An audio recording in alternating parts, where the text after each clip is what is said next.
The long and fascinating history of sushi. Sushi, one of the world's most beloved dishes today, has a history that spans centuries and continents. Its origins are deeply rooted in practicality, creativity, and the love of fresh flavors, a story of how food can evolve alongside culture and society. The humble beginnings, Narazushi. The journey of sushi begins over 2,000 years ago in Southeast Asia, where people first discovered a method of preserving fish in fermented rice. This early form of sushi, known as narazushi, involved cleaning fish, salting it, and packing it in cooked rice. Over time, natural fermentation would preserve the fish, allowing it to be eaten long after it was caught. Narazushi eventually made its way to Japan during the Yayoi period, 300 BCE 300 CE. The Japanese adapted the dish to suit their tastes and traditions. They began using rice as part of the meal, not just as a preservation method, and the combination of tangy, fermented rice with rich, flavorful fish became a delicacy. Still, it was a slow process. Narazushi could take months to ferment properly. The evolution. Sushi as a meal. By the Muromachi period 14th to 16th centuries, Japan saw a shift in how sushi was made and eaten. Instead of fermenting fish for months, cooks began lightly fermenting it for a shorter period, creating a dish called saizazushi. This allowed people to enjoy both the fish and the rice together, marking a significant step toward modern sushi. During this time, another type of sushi emerged in Osaka, ashizushi.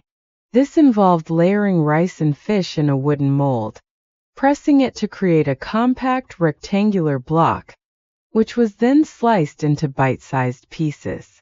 Ashizushi was beautiful, portable, and flavorful, making it popular in the Kansai region. A culinary revolution, Edo-style nigiri sushi. The Edo period 1603 to 1868 was a time of great innovation in Japanese culture, and sushi was no exception. Edo, modern Tokyo, was a bustling city filled with merchants, laborers, and samurai, all of whom needed quick, satisfying meals. It was during this time that a sushi chef named Hanaya Yohei revolutionized the dish by creating nigiri sushi in the early 19th century. Nigiri sushi was radically different from the slow-fermented sushi of the past. Yohei used fresh fish, often sourced directly from Edo Bay, and placed it on small hand-formed balls of vinegared rice. The vinegar in the rice enhanced the flavor of the fish, while also acting as a natural preservative. Nigiri sushi was not only delicious but also fast and convenient, making it an instant hit among the city's busy residents. Yohei's creation transformed sushi from a preserved food into a fresh and artisanal snack.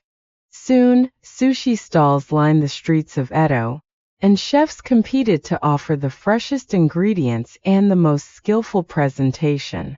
Nigiri sushi became synonymous with the vibrant energy of Edo, reflecting the city's love of simplicity and quality.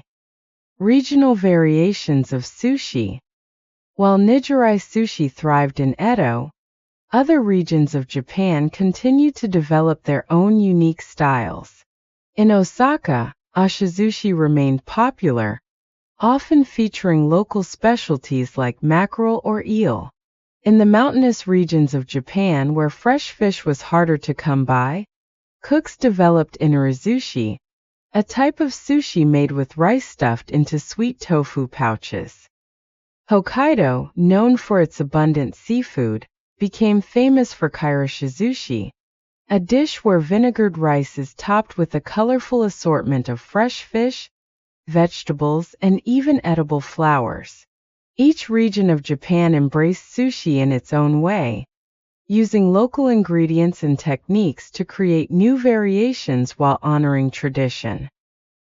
Sushi goes global.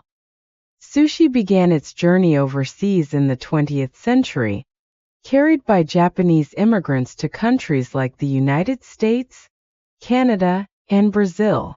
At first, it was enjoyed primarily by the Japanese communities, but its unique flavors and presentation soon captured the attention of locals. In the United States, sushi underwent another transformation. Chefs adapted the dish to suit Western tastes and ingredients, creating the California roll, which features avocado, cucumber, and imitation crab wrapped in rice and seaweed. This roll became a gateway for many people to try sushi for the first time, and it helped sushi gain widespread popularity in the West. As sushi spread across the globe, chefs began experimenting with bold new combinations. Fusion rolls, tempura-fried sushi, and even vegan sushi emerged, blending tradition with innovation. Despite these changes, the essence of sushi, fresh ingredients, balance, and artistry, remains the same. The art of sushi today.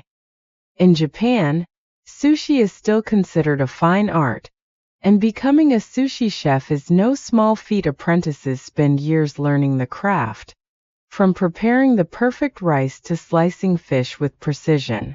Master sushi chefs, known as atami, take great pride in their work, selecting the freshest ingredients and presenting each piece with care and attention to detail. Sushi is also deeply tied to Japanese culture and seasonality. Ingredients are chosen based on the time of year, ensuring that each bite reflects the peak flavors of nature. For example, fatty tuna is prized in winter, while sweet shrimp and sea urchin are popular in summer. Even the way sushi is eaten carries cultural significance. In traditional settings, sushi is served piece by piece, allowing diners to savor the craftsmanship and freshness. It's often accompanied by soy sauce, pickled ginger, and wasabi, which enhance the flavors without overpowering them. A dish that unites the world. Today, sushi is more than just a Japanese dish. It's a global phenomenon. From high-end sushi bars in Tokyo to conveyor belt sushi restaurants in London, people around the world enjoy sushi in countless forms. It's a dish that transcends borders, bringing people together through its simplicity, elegance, and delicious taste. Despite its global popularity, sushi remains deeply rooted in its origins. It tells the story of Japan's history, culture, and ingenuity, reminding us that food is not just nourishment. It's a connection to the past, a celebration of the present, and a bridge to the future.